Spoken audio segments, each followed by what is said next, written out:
খুব সহজে এবং অল্প সময়ের মধ্যে কিভাবে পুডিং বানাবেন সেই রেসিপিটা চলেন দেখে আসি। শুরু করি তাহলে কিভাবে অল্প সময়ে পুডিং বানানো যায়। এখানে আমি একটি ব্লেন্ডারের জাগে 4টা ডিম দিয়ে দিয়েছি। সাথে দিচ্ছি 1 কোটা ইভাপোরেটেড মিল্ক, ওয়েট হলো 410 গ্রাম।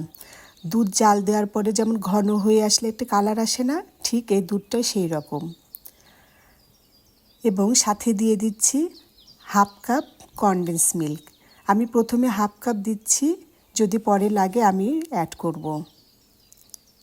সেই সাথে দিয়ে দিচ্ছি 1 চা চামচের মতো ভ্যানিলা এসেন্স এবং আরও দিচ্ছি সফট চিজ 3 টেবিল চামচের মতো এখানে দিয়েছি। এইটা ব্যবহার করলে পুডিংটা খেতে এত মজা হয়, একটা ক্রিমি ভাব আসে, এজন্য এটা দেওয়ার চেষ্টা করবেন। এবার আমি সব কিছু একসাথে ব্লেন্ড করে নিব। মনে হয়েছে যে কনডেন্স মিল্ক আর একটু দিতে হবে, এজন্য আমি 2 টেবিল চামচের মতো অ্যাড করে দিলাম এবং দুধটাকে আবার একটু ব্লেন্ড করে নিতে হবে। এবার একটি টিফিন বক্সের মধ্যে চিনি দিয়ে আমি আগে থেকেই ক্যারামেল করে রেখেছিলাম। এবার সেই বক্সের মধ্যে দুধটাকে ঢেলে দিতে হবে।